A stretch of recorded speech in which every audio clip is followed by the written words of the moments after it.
আমাদের দেশে যখন আওলাদ রসুল আসেন তখন যারা আহলে সুন্নাত ওয়াল জামাতের আকীদায় বিশ্বাসী নয়, যারা সুন্নি নয়, তারা বলে থাকে আওলাদ রসুল তো নাই। নাউজুবিল্লাহ বলেন। আওলাদ রসুল নাই এই ধরনের একটা কথা কেউ কেউ বলে কি বলে না, কিন্তু সুন্নিরা বলে না। সুন্নি যারা যারা যেই তরিকতেরই হোক সবাই মানে আওলাদ রসুল আছে বলেই কিয়ামতের আগে ইমাম মাহদী দাজ্জালকে হত্যা করার পরে সারা পৃথিবীতে ইসলাম প্রতিষ্ঠার জন্য আওলাদ রসুল নবীর বংশেই ইমাম মাহদীর আগমন হবে। একটু জোরে বলবেন না সুবহানাল্লাহ। এই বিশ্বাস আমাদের সবার আছে না নেই? সেজন্য কোন আহলে সুন্নাত ওয়াল জামাতের কোন আলেম ওলামা কোন পীর মুরিদ কখনো আওলাদ রসুল দুনিয়াতে নাই এ কথা বলে না। বলেন এই কথা বলে না। তো যারা বলে তাদের জানার জন্য মিডিয়ায় তো আপনারা সবাই হয়তো একই আকীদার মানুষ, কিন্তু যারা মিডিয়ায় শুনতে পাচ্ছেন সবাই তো আর আমার তরিকতের ভাইয়েরা না। তো তাদের জানার জন্য কিছু কথাবার্তা বলার দরকার আছে না নেই? এই জন্য শুনুন, রাসূল করিম সাল্লাল্লাহু আলাইহি ওয়াসাল্লামের ছেলে সন্তান পুত্র সন্তান যারা, তারা যখন একের পর এক ইন্তেকাল হয়ে যাচ্ছিলেন, হযরত কাসেম ইব্রাহিম তৈয়ব রাদিয়াল্লাহু আনহু ওনারা যখন চলে গেলেন, তখন মক্কার কাফেররা আবু জেহেল আবু লাহাব বলা বলি শুরু করলো আখিরি নবী তিনি নির্বংশ। নাউজুবিল্লাহর আওয়াজ এত ছোট হবে? এই শব্দটা নির্বংশ এটা বাংলায় বললাম, এরা বলছে আরবিতে। তারা বলেছে নবী হচ্ছেন আফতার। নাউজুবিল্লাহ বলেন। আচ্ছা বলেন তো দেখি, রাসূল করিম সাল্লাল্লাহু আলাইহি ওয়াসাল্লামের মনের মধ্যে কেউ যদি কষ্ট দেয় আল্লাহ কি খুশি হয় না বেজার হয়? কারণ আল্লাহ বলেছেন ইন্নাল্লাযীনা ইউযুনাল্লাহা ওয়া রাসূলাহু লাআনাহুমুল্লাহু ফিদ দুনিয়া ওয়াল আখিরাহ ওয়া আ'আদ্দা লাহুম আযাবাম মুহিনা। যারা আল্লাহ এবং রসুলকে কষ্ট দেয় তাদের উপরে আল্লাহর লানত দুনিয়াতেও আখিরাতেও, তাদের জন্য আল্লাহ যন্ত্রণাদায়ক অপমানজনক শাস্তি রেখেছেন। এজন্য বলুন আমরা আল্লাহকে পাবো কোথায়? কষ্ট দেওয়ার জন্য। এই আয়াতে আল্লাহ বুঝিয়ে দিলেন রসুলকে কেউ যদি কষ্ট দেয় আল্লাহ কষ্ট পায়, আওলাদ রসুলকে কষ্ট দিলে রসুল করিম সাল্লাল্লাহু আলাইহি ওয়াসাল্লাম কষ্ট পান, আর রসুল করিম সাল্লাল্লাহু আলাইহি ওয়াসাল্লামকে কষ্ট দিলে আল্লাহ কষ্ট পায়। একটু জোরে বলেন ঠিক কিনা? এজন্য আমরা জানি রসুল করিম সাল্লাল্লাহু আলাইহি ওয়াসাল্লামকে খুশি করলে খুশি হয় আল্লাহ, আমার নবী নারাজ হলে নারাজ হয় কে? সবাই আরেকবার বলেন, আমার নবী খুশি হলে খুশি হয় কে? আমার নবী নারাজ হলে জোরে বলেন নারাজ হয় কে? আল্লাহ। আল্লাহ তাআলা জিবরাইল আলাইহিস সালামকে পাঠিয়ে দিলেন। জিবরাইল পাঠায়া আল্লাহ তাআলা বললেন ইন্না আ'তাইনাকাল কাউসার, হাবিব আমি আপনাকে কাউসার দিয়েছি। এটার তাফসীর তো অনেক, এটার তিনটা অর্থ বলি। নাম্বার 1 উম্মাতান কাসীরা, হাবিব আপনার টেনশন করার প্রয়োজন নেই। রাজার ছেলে না থাকলে তার হাতে বংশে রাজ্য থাকে না, রাজার নাম থাকে না। প্রথমত আমি আল্লাহ আপনাকে অসংখ্য উম্মত দিয়েছি। হাসরের মাঠে 120 কাতার মানুষ হবে, এর মধ্যে 40 কাতার হবে সমস্ত নবীর উম্মত, আর একা আপনি নবীর উম্মত 80 কাতার হবে। আমি আপনাকে উম্মাতান কাসীরা, অনেক বেশি উম্মত আমি আল্লাহ আপনাকে দান করেছি। দ্বিতীয়ত হলো নি'মাতান কাসীরা। আওয়াজ করে সবাই প্রতিটা শব্দ খেয়াল করলে, আমি জিজ্ঞেস করলে বলতে আপনাদের আর দেরি হবে না, আমারও ওয়াজে দেরি হবে না। জোরে বলুন আসমান এবং জমিনে যত নিয়ামত আছে সমস্ত কিছু দিয়েছেন কে? এবং বন্টনকারীকে মুহাম্মাদুর রাসূলুল্লাহ সাল্লাল্লাহু আলাইহি ওয়াসাল্লাম।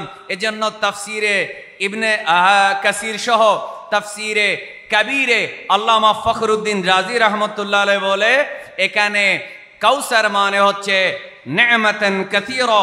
আসমানে জমিনে জান্নাতে যত নিয়ামত আছে সব নিয়ামত আমি আল্লাহ মহব্বত করে আমার হাবিবের হাতে দিয়ে দিয়েছি।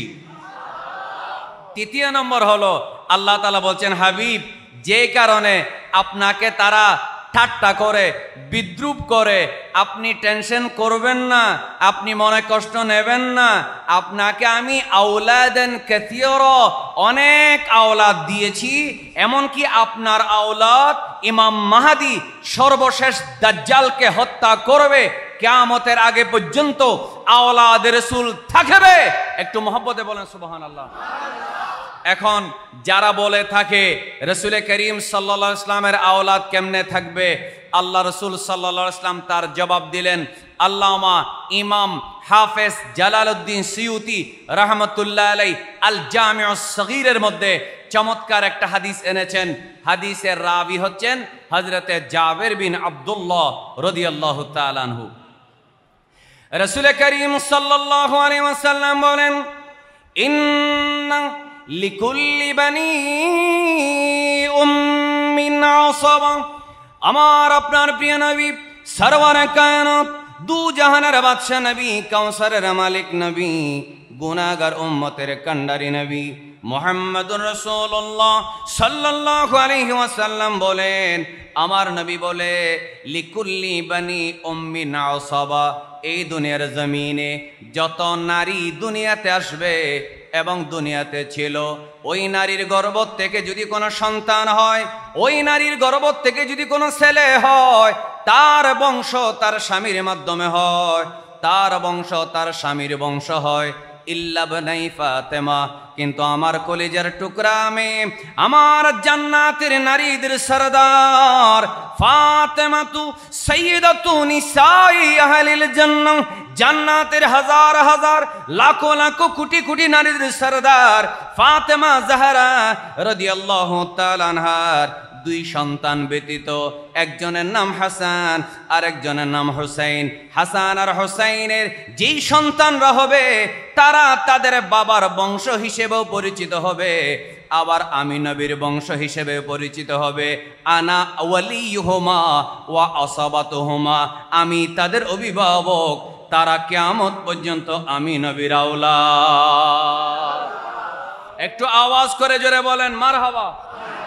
তাহলে বলুন, রাসূল করিম সাল্লাল্লাহু আলাইহি ওয়াসাল্লামের আওলাদ এখনো পর্যন্ত আছে না নাই?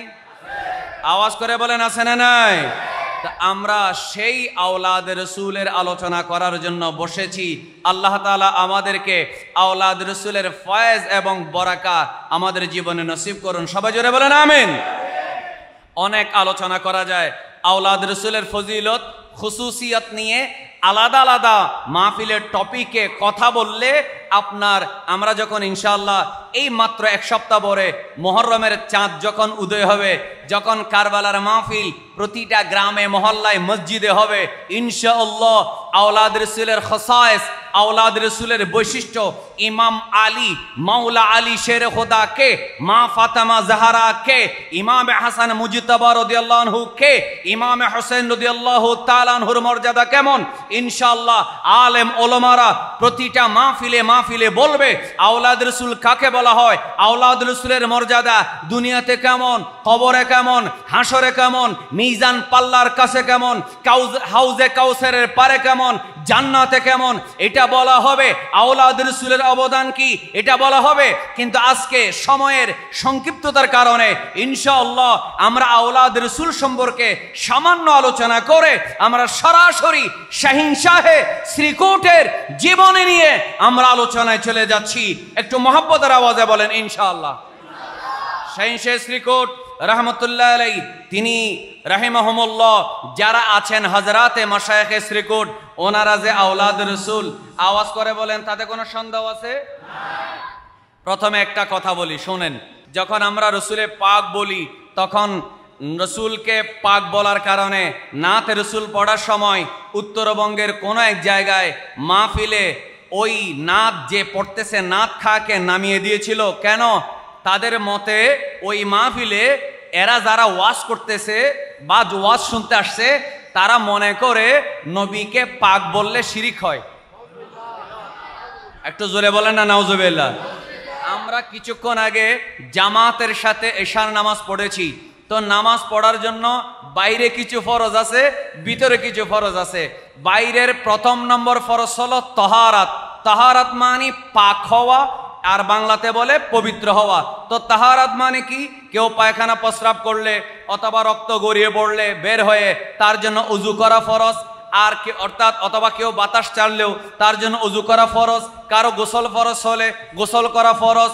তাহলে আপনার নামাজের জন্য ফরজ হলো নাম্বার 1 শরীর পাক, দ্বিতীয় নম্বর কাপড় পাক, 3 নম্বরে মশাল্লা পাক। তাহলে বোঝা গেল আমি ইমাম সাহেব পাক না হলে আপনি আমার পিছনে, আমাদের মাওলানা আব্দুল সালাম আল কাদরি পিছনে, মাওলানা ইয়াসিন হায়দারি সাহেবের পিছনে, মাওলানা আবু তাইব আনসারীর পিছনে নামাজ পড়বেন না।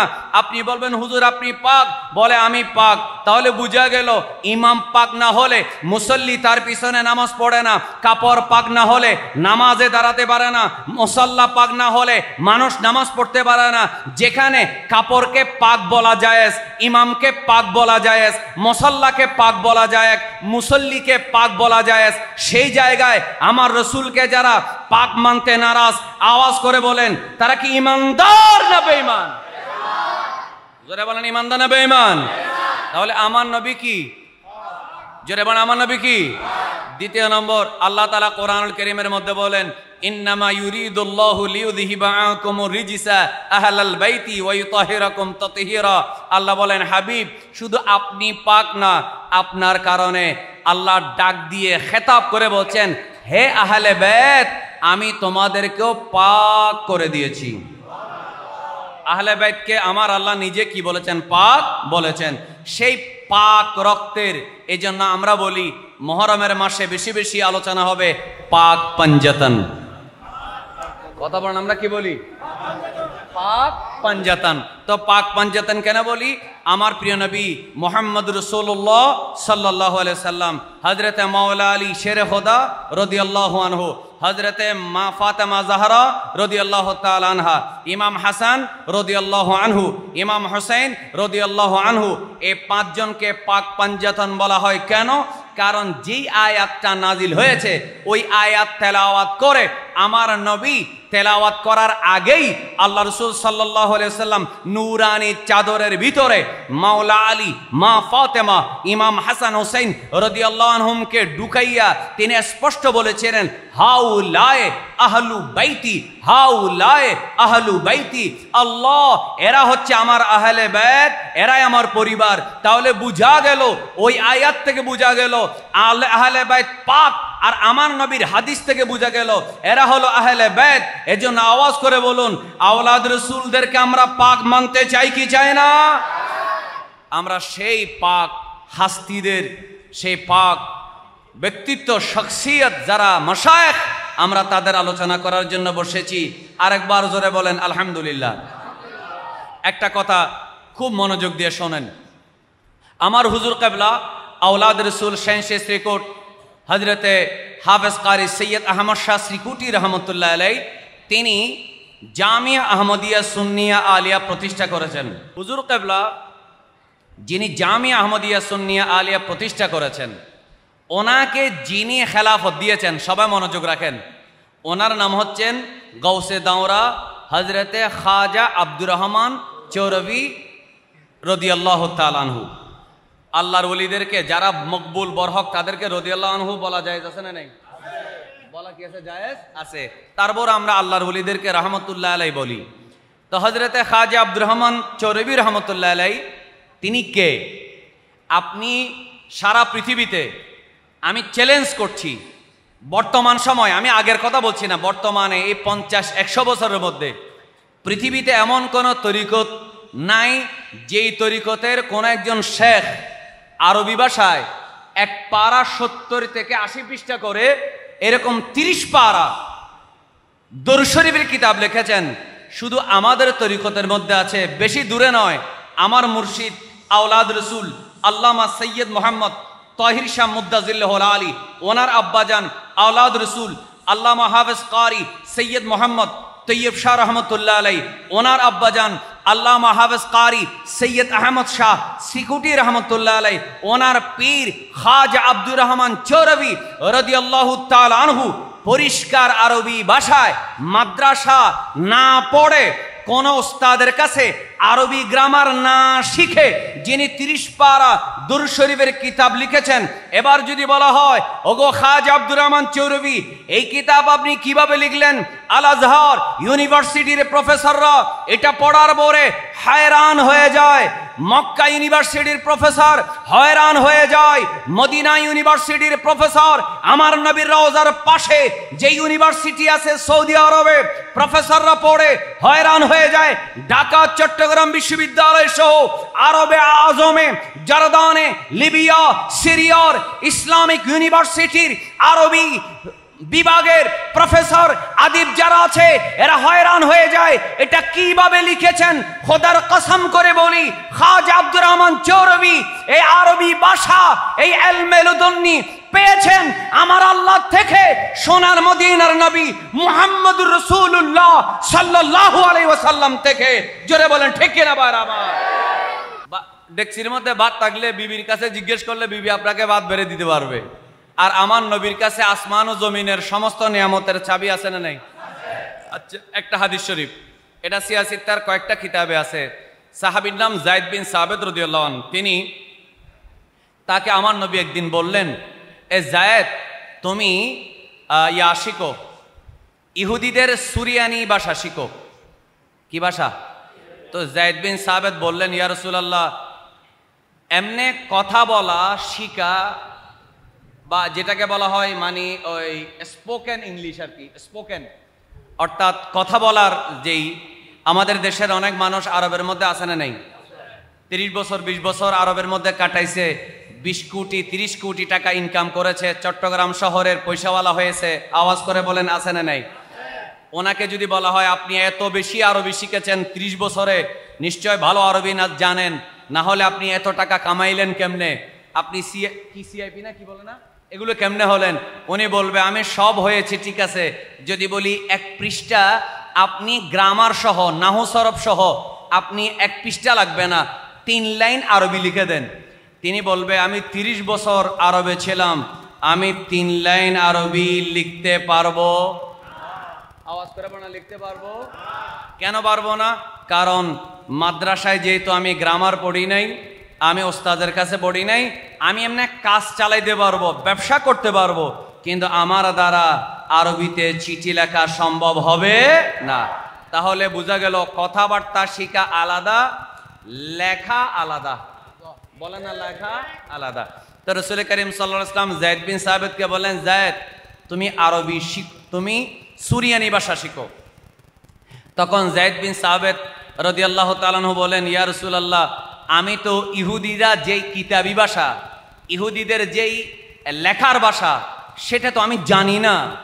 আমার নবী বললেন আমি বলছি শেখো। সুবহানাল্লাহ বলেন, আমি বলছি শেখো। তো হযরতে যায়েদ বিন সাবিত রাদিয়াল্লাহু আনহু বলেন, নবী যখন শিখতে বলছে আমি আর চিন্তা ছাড়া শেখা শুরু করলাম। এবার হাদিস শরীফের ইবারত খেয়াল করুন। সাহাবী বলেন, মা মাররাবি নিসফু শাহরিন হাত্তা তাআল্লামতুহু, 1 দিন 2 দিন 3 দিন 4 দিন 5 দিন 6 দিন, এইভাবে 1 মাসের অর্ধেক 15 দিনও এখনো গত হলো না। 15 দিনের মধ্যেই আমি ওই ভাষাটা ইহুদিদের যে লেখার ভাষা, কিতাবের ভাষা, সেটা লেখা পড়া বুঝা কথা বলা সমস্ত ভাষা 15 দিনের মধ্যে আমি নবীজির দোয়ার কারণে শিখে ফেলেছি। তাহলে বোঝা গেল আমার নবী যদি কাউকে চায়, আওয়াজ করে বলেন কাউকে দিতে চায়, এখানে আপত্তি করার কোনো সুযোগ আছে? খাজা গরিবে নওয়াজ তিনি ইরানে জন্ম, ইরানের মধ্যে এখন বোম মারতেছে, হামলা করতেছে ইসরায়েলে, আমরা কি খুশি? বলেন আমরা কি খুশি? কারণ ইসরায়েলে বোমা মারার সময় এখানে শিয়ার সুন্নি দেখে মারতেছে না, এরা মুসলমান হিসেবে মারতেছে। এই জন্য আমাদের উল্টা কথা বলার কোনো সুযোগ নাই, কারণ ইরানের মধ্যে আল্লাহর ওলিদের মাজার আছে না নাই? আমরা বাইজিদ বুস্তামির এখানে দরগা আছে, আস্তানা আছে, আসল মাজার হচ্ছে ইরানে। খাজা গরিবে নওয়াজের জন্মস্থান কোথায়? এক রেওয়ায়তে ইরানে, এক রেওয়ায়তে কোথায়? ইরানে। সুতরাং ইরানের মধ্যে একেবারে সুন্নি মুসলমান নাই, এ কথা বলার কোনো সুযোগ নাই।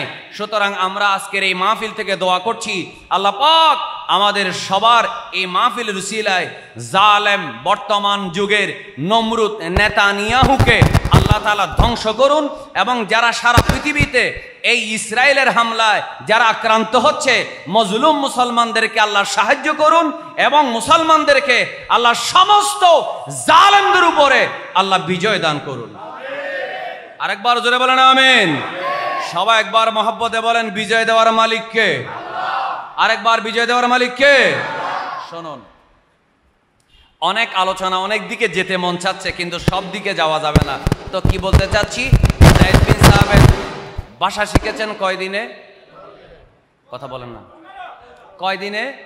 তো 15 দিনে একটা ভাষা শিখা, লেখা, বুঝা, পড়া, স্পিকিং স্কিল, রাইটিং, তারপরে লেখার স্কিল এবং বলার স্কিল, এটা সম্ভব না। কিন্তু তিনি পেরেছেন কেমনে? আমার নবীর কারণে। তো ইরানের ফারস্য দেশের ফার্সি ভাষার একজন মানুষ খাজা গরিবে নওয়াজ, ওনাকে যদি বলা হয় আপনি ভারতে, কেরালার মানুষ মুম্বাইয়ের কথা বুঝে না, মুম্বাইয়ের মানুষ বাংলায় কথা বলতে পারে না, বাংলায় বললে কেরালার মানুষ বুঝে না, কেরালার কথা বললে ওই তামিলরা কথা বললে পশ্চিমবঙ্গের মানুষ বুঝে না। ও গরিবে নওয়াজ, আপনি কি নিয়ে এসেছেন? কোন জাদু টাদু কি পেয়েছেন? আপনি কিভাবে ইন্ডিয়ার, ভারতের, হিন্দুস্তানের এক প্রদেশের মানুষ আরেক প্রদেশের কথা বুঝে না, যেইভাবে চট্টগ্রামের খাঁটি ভাষায় কথা বললে ঢাকার মানুষ বুঝে না, চাকমা ভাষায় কথা বললে চট্টগ্রামের মানুষ বুঝে না, কেরালার মানুষের ভাষা আলাদা, পশ্চিমবঙ্গের ভাষা আলাদা, এখানে উর্দু ভাষী আছে, এখানে ইংরেজিতে কথা বলে মানুষ আছে। ও গরিবে নওয়াজ, ফারস্য দেশ থেকে এসে 90 লাখ মানুষের কলিজায় ইসলাম কি, এহসান কি, তাওহীদ কি, রিসালাত কি, জান্নাত কি, জাহান্নাম কি, কোরআন কি, আমানতু বিল্লাহি ওয়া মালাইকাতিহি ওয়া কুতুবিহি ওয়া রুসুলিহি ওয়াল ইয়াউমিল আখিরি ওয়াল কদরি খাইরিহি ওয়া শাররিহি মিনাল্লাহি তাআলা ওয়াল বাসি বাদাল মউত, এই সমস্ত কিছু হিন্দুস্তানের হিন্দুদের, বৌদ্ধদের, খ্রিস্টানদের, চাকমাদের কলিজায় আপনি কি করে ঢুকিয়ে দিয়েছেন? গরিবে নওয়াজ বলবে, আমি নিজের ক্ষমতায় না, আমি তো আতায়ে রসুল, আমি তো আতায়ে রসুল, আমাকে হিন্দুস্তানে পাঠিয়েছেন আমার সরকারে মদিনা সাল্লাল্লাহু আলাইহি ওয়াসাল্লাম। একটু জোরে বলে সুবহানাল্লাহ, সুবহানাল্লাহ বলেন, কোন সন্দেহ আছে? তো আমার নবী পাঠিয়েছেন, এজন্য গরিবে নওয়াজের জবান থেকে যা বাইর হয়েছে এগুলো হিন্দুস্তানের মানুষের কলিজায় ঢুকে গেছে। আচ্ছা, বাংলাদেশের মধ্যে বক্তা আছে না নেই? কথা বলেন আপনারা। সুন্দর সুন্দর ওয়াজ করতে পারে, কোরআন হাদিস দিয়ে আরবি ভাষায় 1 ঘন্টা 2 ঘন্টা আলোচনা করতে পারবে, এরকম জামিয়া ছাত্র আছে। আলহামদুলিল্লাহ বলেন না কেন? শুধু আরবি ভাষায় যদি বলেন আপনি ওয়াজ করবেন শুধু 2 ঘন্টা আরবিতে, কোনো বাংলা বলবেন না, আরবিতে কথা বলতে পারবে, আওয়াজ করে বলেন, এরকম আলেম আছে না নেই? তো এত ভাষা জানে, এরকম আলেম আছে, কিন্তু আমার হুজুর কেবলা কথাবার্তা তেমন বেশি বলে না, শুধু মানুষের দিকে দেখে মানুষের অন্তর পরিবর্তন হয়ে যায়। তাহলে বুঝা গেল আমার গরিবে নওয়াজকে যিনি পাঠিয়েছেন তিনি আমার হুজুর কেবলাকে পাহাড়ের উপর থেকে চট্টগ্রামের পাহাড়ে পাঠিয়েছেন। একটু মহব্বতে বলেন না মারহাবা। এতে কি আপনাদের কোনো সন্দেহ আছে? এবার আসুন, খুব মনোযোগ রাখেন। সরওয়ারে কায়নাত সাল্লাল্লাহু আলাইহি ওয়াসাল্লাম এই দুনিয়া থেকে আমাদের চোখের সামনে থেকে পর্দা করেছেন। আওয়াজ করে বলুন, এখনো পর্যন্ত আমার নবী জিন্দা আছে না নেই? আওয়াজ করে বলেন। রাসূল মদিনা শরীফে জিন্দা আছে? আসুন, ইসলাম জিন্দা, কোরআন জিন্দা। ইহুদিরা চ্যালেঞ্জ করেছিল, 2টা চ্যালেঞ্জ। ইহুদিরা চ্যালেঞ্জ করেছিল কোরআন থাকবে না, আর মক্কার কাফেররা চ্যালেঞ্জ করেছিল আওলাদ রসুল থাকবে না। আপনারা বলেন 1500 বছর হয়ে গেছে। কয় হাজার বছর? 1500 বছর হয়ে গেছে। 1500 বছর পরেও কোরআন আছে না নেই? 1500 বছর পরেও আওলাদ রসুল আছে না নেই? তাহলে বুঝা গেল মক্কার মুশরিকরা বলেছিল আওলাদ রসুল নেই, সেটাও বেকার হয়ে গেছে কথাটা। ইহুদিরা বলেছিল কোরআন থাকবে না, সেটাও বেকার হয়ে গেছে। কোরআনও আছে, আওলাদ রসুলও আছে। আওয়াজ করে বলেন, আমাদের কাছে কোরআন এবং আওলাদ রসুলকে 1500 বছর পরেও যিনি রেখেছেন তিনি হচ্ছেন আল্লাহ। একটু জোরে বলেন, তিনি কে? আওয়াজ করে বলেন, তিনি কে? আল্লাহ। তবে আওলাদ রসুল হাফেজ কারি আল্লামা সৈয়দ আহমদ শাহ সিকুটি রাদিয়াল্লাহু তাআলা আনহু তিনি বাংলাদেশে মানুষকে সুন্নিয়ত প্রচারের জন্য তরিকতের কাজ করার পাশাপাশি মাদ্রাসা দিয়েছেন। কি দিয়েছেন? কারণ কোরআন এবং হাদিসের চর্চা না থাকলে ইসলাম থাকবে? আপনারা আমার সাথে কথা না বললে আমি সামনে যেতে পারবো না। কোরআন হাদিসের চর্চা না থাকলে কি ইসলাম থাকবে? আচ্ছা, সামান্য তাফসীর থেকে একটা ছোট্ট ঘটনা বলি, সবার জানার দরকার আছে না নেই? আচ্ছা, মদিনা শরীফে যখন আমার নবী গেলেন, ওরা তো ফেল হয়ে গেল, আওলাদ রাসূল থাকবে না বলছে। আল্লাহ বলেছেন ইন্না শানিয়াকা হুয়াল আবতার, হাবিব আপনার শত্রু নির্বংশ, আপনি নির্বংশ না। সুবহানাল্লাহ বলেন। এবার আমার নবী কাফেরদেরকে চ্যালেঞ্জ দিয়ে মক্কা থেকে চলে গেলেন মদিনায়। এবার মদিনায় যাওয়ার পরে, মদিনাতুল মুনাওয়ারায় যাওয়ার পর ইহুদিরা চ্যালেঞ্জ দিল কোরআন থাকবে না। নাউজুবিল্লাহ বলেন। ইহুদিরা চ্যালেঞ্জ দিল কি থাকবে না? কোরআন থাকবে না। এবার খেয়াল করুন তো, ইহুদিদের মধ্যে একজন মদিনা শরীফের পণ্ডিত জাতীয় এক ইহুদি ছিল, তার নাম হচ্ছে হুয়াই বিন আখতাব। তো হুয়াই বিন আখতাব এবং আবু ইয়াসির বিন আখতাব এই দুই ভাই মিলে একদিন আমার নবীর কাছে আসছে। কি আপনাদের কি কোনো অসুবিধা হচ্ছে? আমার দিকে দেখেন, চমৎকার ঘটনা। আওলাদ রসুল আছে এটা দেখতেছেন, কোরআনও আছে এটা দেখতেছেন, কিন্তু কোরআন এবং আওলাদ রসুল কোনোদিন একজন আরেকজনকে ছাড়তে পারে? এটা এখন দেখেন। তো হুয়াই বিন আখতাব আমার নবী সাল্লাল্লাহু আলাইহি ওয়াসাল্লামের কাছে আসলেন। এসার পরে বললেন, আপনি ইসলামের নবী? বলে হ্যাঁ নবী। আপনার কিতাব কি? বলে আমার কিতাব এই। বলে আপনি পড়েন। তো আমার নবী পড়তেছেন। ওই দিন আল্লাহ রাসূল সাল্লাল্লাহু আলাইহি ওয়াসাল্লাম পড়তেছেন এভাবে, আলিফ লাম মিম যালিকাল কিতাবু লা রাইবা ফীহি হুদাল লিল মুত্তাকিন।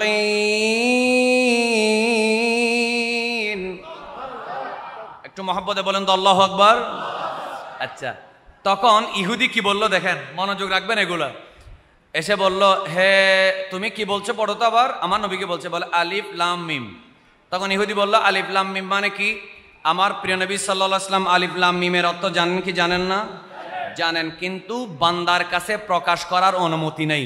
এজন্য তিনি বললেন আল্লাহু আলাম, আল্লাহ জানে এটার অর্থ, কিন্তু অর্থ আপনি জানেন বা না জানেন, আলিফ বললে 10টা সওয়াব, লাম বললে 10টা সওয়াব, মিম বললে 10টা সওয়াব। একটু জোরে বলবেন না সুবহানাল্লাহ? আচ্ছা আসেন, তখন আমার প্রিয় নবী সাল্লাল্লাহু আলাইহি ওয়াসাল্লাম বলেন আল্লাহ জানেন। তখন ইহুদি হুয়াই বিন আখতাব কি বললেন জানেন? সে বলল আমিও জানি। নাউজুবিল্লাহ বলেন না। সে কি বলল? আমিও জানি। তখন রাসূল করিম সাল্লাল্লাহু আলাইহি ওয়াসাল্লাম মুস্কি হাসলেন। আল্লাহ রাসূল ঠান্ডা ছিলেন, আমার নবী ছিলেন আওয়াজ করে বলেন রাহমাতুল লিল আলামিন। রাসূল করিম সাল্লাল্লাহু আলাইহি ওয়াসাল্লাম বললেন, আমরা গতানুগতিক কথা বলি না। আলহামদুলিল্লাহ জামিয়া আহমদিয়া সুন্নিয়া আলিয়া এটা আমার হুজুর কাবলা প্রতিষ্ঠা করেছেন। জামিয়ার বাগানের ফুলগুলোর থেকে যেন এলমে দ্বীনের খুশবু পাওয়া যায়। ঠিক কিনা বলে? বৃক্ষ তোমার নাম কি? বলে পরিচয়। শোনেন, তো এই জন্য আন্দাজি কথা বলার, কমেডি করার কোনো দরকার। তো হুয়াই বিন আখতাব ইহুদি কি বললেন জানেন? ইহুদি বলল আমি জানি আলিফ লাম মিম অর্থ কি। বলো বলো বলো। আপনারা জানেন যারা মাদ্রাসায় পড়েছেন, আলিফ বা তা সা সবগুলার একটা একটা সংখ্যার মান আছে, একটা একটা কি আছে? সংখ্যার মান আছে। তো বললো আলিফের মান 1, লামের মান 30, মিমের মান 40। কত হইল? আলিফের মান 1, লামের মান কত? 30, তাহলে কত হইল? 31। আর মিমের মান কত? 40, তাহলে কত হইল? 71। তো ইহুদি বলল তোমার ইসলাম 71 বছর পরে আরেকজন নবী আসবে অথবা আরেকটা কিতাব আসবে, তোমার এই কোরআন 71 বছর পরে ডিলিট হয়ে যাবে। একটু নাউজুবিল্লাহ জোরে বলেন। রাসূল করিম সাল্লাল্লাহু আলাইহি ওয়াসাল্লাম কি মেজাজ দেখায়? বলেন আমার নবীর মধ্যে কোনো বদ মেজাজ আছে? নবী করিম সাল্লাল্লাহু আলাইহি ওয়াসাল্লাম আরেকবার বলেন রাহমাতুল লিল আলামিন। নবী করিম সাল্লাল্লাহু আলাইহি ওয়াসাল্লাম বললেন তুই কি বললি? বলে যেহেতু আলিফ লাম মিম দিয়ে আমি যোগ বিয়োগ করে বুঝতে পারলাম 71 বছর পর ইসলাম থাকবে না। তখন রাসূল করিম সাল্লাল্লাহু আলাইহি ওয়াসাল্লাম মুস্কি হাসলেন, মুস্কি হেসে বললেন আরো আছে, আলিফ লাম মিম সাদ। তো সে আবার হিসাব করতেছে, আলিফের মান 1, লামের মান 30, তারপরে মিমের মান 40, সোয়াদের মান 90। বলে না সোয়াদের মান কত? তো 90 সাথে যদি 71 যোগ হয় কত হয়? 161। তো ইহুদি বলল তাহলে এই কথা দ্বারা বোঝা যাচ্ছে 161 বছর পর্যন্ত ইসলাম থাকবে, এরপরে ইসলাম এই দুনিয়া থেকে ডিলিট হয়ে যাবে। নাউজুবিল্লাহ, জোরে বলেন। সুন্নি ভাইরা, আমার গাউসিয়া কমিটির ভাইরা, হুজুর কিবলার রুহানি সন্তানরা, যারা মিডিয়ার মাধ্যমে শুনতে পাচ্ছেন, সকল ইসলামী ভাইরা শোনেন। ইহুদিরা মদিনা মুনাওয়ারায় চেষ্টা করেছে, খাইবারের যুদ্ধ হয়েছে, খান্দকের যুদ্ধ হয়েছে, বনু কুরাইজা, বনু নজির আমার নবীকে শহীদ করে দেওয়ার ষড়যন্ত্র করেছিল, ইসলামকে মিটিয়ে দিতে চেয়েছিল, এখনো চাচ্ছে। আওয়াজ করে সবাই জুড়ে বলুন, ইসলামকে কিয়ামত পর্যন্ত টিকিয়ে রাখবেন কে? আরো জোরে বলেন কে? তো সে বলল 161 বছর থাকবে। তখন নবী করিম সাল্লাল্লাহু আলাইহি ওয়াসাল্লাম কি বললেন জানেন? আলিফ লাম রা। এই আওয়াজে মানি না? আরো জোরে বলেন। আলিফের মান 1, লামের মান 30 বলছি, রার মান 200। বলেন না, রার মান কত? 200। তাহলে কত? 231। না না না না, আলিফ লাম রা, শুধু এতটুকু। আলিফের মান 1, লামের মান 30, কত হইল? 31। তো রার মান 200, তাহলে কত? 231। সে বলতেছে কি 71 ধরবো নাকি 161 ধরবো নাকি 231 ধরবো? আল্লাহ রাসূল সাল্লাল্লাহু আলাইহি ওয়াসাল্লাম বললেন, টেনশন করিস না, আরো আছে। হা মিম ইয়াসিন কাফ হা ইয়া আইন সাদ। বলে মাফ চাই, দোয়াও চাই, মাফ চাই, দোয়াও চাই। ইসলাম কতদিন থাকবে এটা তুমি জানো, তোমার খোদা জানে। একটু মহব্বতে বলবেন না সুবহানাল্লাহ? আরো জোরে বলেন। তাহলে এটা মূলত এগুলার অর্থ কিন্তু ইসলাম থাকবে না থাকবে এরকম কিছু না। এগুলার পাসওয়ার্ড কোরআনের একমাত্র রহস্য জানে আল্লাহ, এবং এগুলার রহস্য জানে, জোরে বলেন না, মুহাম্মাদুর রাসূলুল্লাহ সাল্লাল্লাহু আলাইহি ওয়াসাল্লাম। সে মনগড়া যেটা ব্যাখ্যা দিতে চেয়েছিল, সে ব্যাখ্যার মধ্যে নিজেই ধরা খেয়ে গেল। এবার সবাই আওয়াজ করে বলেন, এখনো 1446 হিজরির এই যে এখন জিলহজ মাস চলতেছে, আওয়াজ করে সবাই গর্জন করে বলুন, এখনো ইসলাম আছে। আওয়াজ করে বলেন, এখনো কোরআন আছে, এখনো আওলাদ রাসূল, ইসলাম, কোরআন, মিলাদ, কিয়াম, নামাজ। আওয়াজ করে বলেন মারহাবা। তাহলে বোঝা গেল ইহুদিরাও ফেল, ইসলাম কোরআন কিয়ামত পর্যন্ত থাকবে। নাসারা কাফেররা, মক্কার কাফেররা ফেল, আওলাদ রাসূল আছে না নেই? আছে। সুতরাং সেই আওলাদ রাসূলের বাগানে বসে আওয়াজ করে বলেন, আমরা কি বেজার না খুশি? সবাই একবার মহব্বতের আওয়াজে বলেন আলহামদুলিল্লাহ। তো আমার হুজুর কিবলা জামিয়ার যিনি প্রতিষ্ঠাতা, ওনাকে খেলাফত দেওয়ার সময় আমি এটা ওই ডক্টর সাইফুল সাহেব যিনি কিতাব বলে গেছেন, পিএইচডি করেছেন, আমার হাজ আব্দুর রহমান চৌরভী রহমতুল্লাহ আলাইহির জীবনী নিয়ে কুষ্টিয়া ইসলামী বিশ্ববিদ্যালয় থেকে পিএইচডি হয়েছে, সেখান থেকে একটা উদ্ধৃতি লিখে এনেছি। খাজা আব্দুর রহমান চৌরভী আমার হুজুর কিবলার শাহিনশে শ্রীকুটকে যখন কি দিচ্ছেন, খেলাফত দিচ্ছেন, তখন তিনি বললেন, আপ ইস লিল্লাহ ফিল্লাহ মোহাব্বত কে রাবেত यानी इस रेल तेज रफ्तार फी सबीलिल्लाह व नाफे अहलुल्लाह व खल्कुल्लाह के इंजिन है, যেটা মানুষের ফায়দা করবে, আল্লাহর সৃষ্টির ফায়দা করবে। আহলুল্লাহ, আল্লাহর পথে যারা যেতে চায়, আল্লাহওয়ালা যারা, তাদের তাদের তাদের ফায়দা করবে। এমন একটা তেজ রফতার, এমন একটা গতিশীল রেল গাড়ির দায়িত্ব আমি দিয়ে যাচ্ছি। আমি খাজা আব্দুর রহমান চৌরভী মাদ্রাসায় না পড়েও 30 পারা দুরূদ শরীফের কিতাব লিখেছি। এই সৈয়দ আহমদ শাহ শ্রীকুটি রহমতুল্লাহ আলাইহি, আপনাকে আমি এই রেলের তরিকতের শরীয়তের এই বিশাল রেলগাড়ির আমি আপনাকে ইঞ্জিন বানিয়ে দিয়েছি। কি বানিয়ে দিয়েছি? आवाज कर बोलें, की बनिए दिए इंजिन। वक्ते के इंजिन सब लोगों को मंजिल मकसूद असली और महब्बों को महब्बत वसली को पहुंचाने वाला ठहरा। अर्थात अपनी एमन एक इंजिल अपनी যারা যারা প্রেমিক তাদেরকে মঞ্জিলে মকসুদ পর্যন্ত পৌঁছায় দিবে। তার মানে আমার হুজুর কিবলাকে খাজা আব্দুর রহমান চৌরবি বললেন, আপনার দায়িত্ব হলো মানুষকে নবী পর্যন্ত পৌঁছায় দেওয়া। আরো জোরে বলেন। আমার সাইন্সেস রেকর্ড মানুষকে নবী পর্যন্ত পৌঁছায় দিয়েছেন। তার মানে এই যে কোটি কোটি হাজার হাজার লাখ লাখ মানুষের অন্তরে ইয়া নবী সালাম আলাইকার মহব্বত আছে না নাই? দাঁড়িয়ে রসুলকে সালাম দিলে মজা লাগে কি লাগে না? আমার নবীর নাম নেওয়ার পরে এভাবে চুমা দিলে ভালো লাগে কি লাগে না? এতক্ষণ পর্যন্ত জুমার খুতবা শুনলাম, ওয়াজ শুনলাম, তাকরীর শুনলাম, ফরজ পড়লাম, সুন্নত পড়লাম, নফল পড়লাম, এত কিছু করার পরেও লাস্টে ইমাম সাহেব ইয়া নবী সালাম আলাইকা না বললে কলিজায় মানে না। এই যে নবীর প্রেম, সাধারণ একটা মানুষ মাদ্রাসায় পড়ে নাই, কলেজ ইউনিভার্সিটিতে পড়ে নাই, বড় ডক্টরেট ডিগ্রি কিচ্ছু নেই, কিন্তু একটা সাধারণ মানুষ, খেটে খাওয়া মানুষ, রিক্সা চালায়, শ্রমিকের কাজ করে, মাঠে ঘাটে কাজ করে, ওই মানুষটা বলে, হুজুর আপনি আজকে এত তাড়াতাড়ি মিলাদ কিয়াম শেষ করলেন কেন? একটু আমার নবীকে ইয়া নবী সালাম আলাইকা বলতেছিলেন, মুস্তাফা জান রহমত পেলা কো সালাম বলতেছিলেন, আমাদের ভালো লাগতেছে। খোদার কসম করে বলি, আমার সাইন্সিস রিকোর্ডকে খাজা আব্দুর রহমান চৌরবি বলেছে, আমি আপনাকে দায়িত্ব দিয়েছি, আপনি মানুষের কলবকে মদিনাওয়ালার সাথে লাগাই দিবেন। তাহলে কোনো সন্দেহ আছে? আওয়াজ করে বলেন, কোনো সন্দেহ আছে? এবার আসেন, সাইন্সিস রিকোর্ড রাদিয়াল্লাহু তাআলা আনহু যখন বার্মার মধ্যে তিনি যখন দায়িত্ব পালন করতেছেন, বাঙালি মসজিদের খতিব ছিলেন। কি ছিলেন? বাঙালি মসজিদের খতিব ছিলেন। এই সময় খেয়াল করেন, আচ্ছা আমি কি শেষ করে দেব? আপনাদের কোনো অসুবিধা হচ্ছে? এখানে চমৎকার কিছু তথ্য আছে আমার হুজুর কিবলার, শোনেন। তখন সাইন্সিস রিকোর্ড তো আওলাদ রসুল, চেহারার মধ্যে সৌন্দর্য আছে না নেই? বলেন।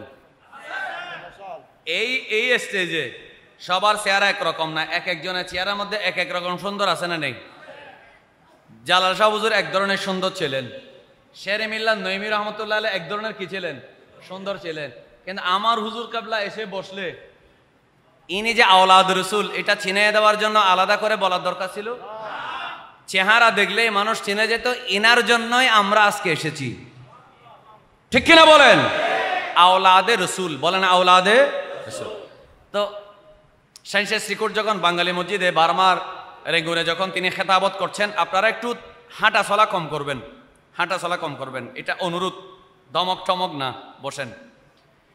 তো তখন সবাই বলতেছে, হুজুর আপনার কথায় এত মজা, আপনি জুমার খুতবায় এত স্বাদ, আপনার ইমামতির কেরাতে এত এত আকর্ষণ, সুবহানাল্লাহ বলেন। আপনি কাউকে নামাজ পড়তে বললেই সে নামাজি হয়ে যায়, কাউকে গুনাহ থেকে বাঁচতে বললেই সে নেককার হয়ে যায়। আপনার পিছনে নামাজ পড়ার জন্য মানুষ মাইলকে মাইল দূর থেকে চলে আসে। তা আপনার এইগুলো কোত্থেকে পেয়েছেন? বলে, আমি আমার হুজুর, আমার পীর খাজা চৌরবি থেকে পেয়েছি। বলে, আমরাও হুজুর ওনার হাতে বায়াত হতে চাই। আপনাকে কি তিনি খেলাফত দিয়েছেন? বলে, না, আমাকে এখনো তিনি কি দেন নাই, খেলাফত দেন নাই। তা আপনাকে যেহেতু খেলাফত দেন নাই এখনো, তখনও দেন নাই আর কি, প্রথম তখন বার্মার রেঙ্গুনের সুন্নিরা, সাধারণ মুসলমানরা বলল, আমরা কিভাবে এই তরিকতে আসতে পারি? তিনি চিঠি লিখলেন, চিঠি লিখে খাজা চৌরবির কাছে বললেন, আমার এখানে হাজার হাজার মানুষ আছে যারা আমার পিছনে নামাজ পড়ে, তারা আপনার বায়াত হতে চায়।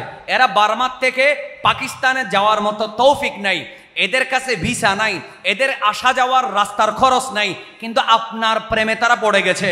এরা জিজ্ঞেস করতেছে, আমার হাতে বায়াত হতে চায়, এরা আমাকে পীর বানাতে চায়, এখন আমি কি করব?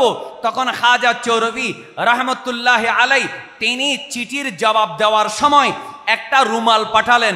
রুমাল পাঠিয়ে খাজা চৌরবি কি বলেছেন একটু মহব্বতের আওয়াজে বলেন, আমাদের জানার দরকার আছে না নেই? আমরা এমনি অনেক তরিকতের পুরান মুরিদ আছে, আসল খবর জানে না। বলেন, আসল খবর জানে না। তো খাজা চৌরবি প্রথমে তিনি খেলাফত তো দিয়েছেন অবশ্যই, কিন্তু খেলাফত দেওয়ার আগে তিনি বার্মার সুন্নি মুসলমানদেরকে বায়াত করানোর জন্য তিনি একটা রুমাল পাঠালেন, সাথে একটা চিঠি দিলেন। চিঠির মধ্যে কি লিখলেন?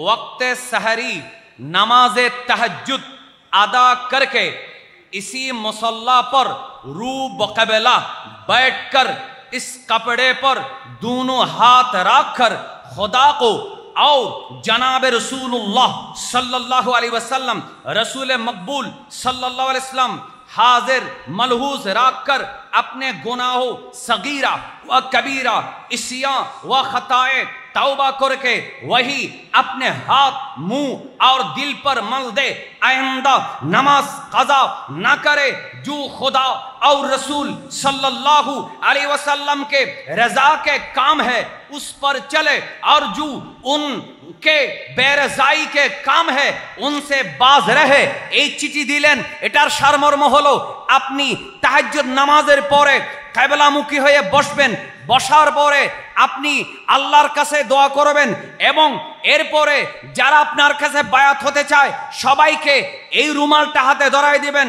ধরার পরে আল্লাহ এবং রসুলকে সাক্ষী রেখে, নবীকে হাজির নাজির জেনে, আল্লাহকে সাক্ষী রেখে ওয়াদা করবেন আজকে থেকে নামাজ কাজা করব না, শরীয়তের বিরুদ্ধে চলবো না, নবীর শরীয়তের বাইরে যাব না, আজকে থেকে যদি মাদকের নেশা থাকে পায়ের নিচে দেব, মা বাবার খেদমত করব, কোরআন সুন্নাহ মতো চলবো। এই ওয়াদা করেন, সবাই থেকে ওয়াদা নেন, এই রুমাল নিয়ে ওয়াদা করবেন, করার পরে সেই হাত চেহারা এবং বুকের মধ্যে মালিশ করেন, ইনশাআল্লাহ কাজ হয়ে যাবে। ওই দিনেই একসাথে 2000 মানুষ, রেঙ্গুনের মানুষ আমার সাইন্সে সিকুটের হাতে বায়াত হয়ে গেছে।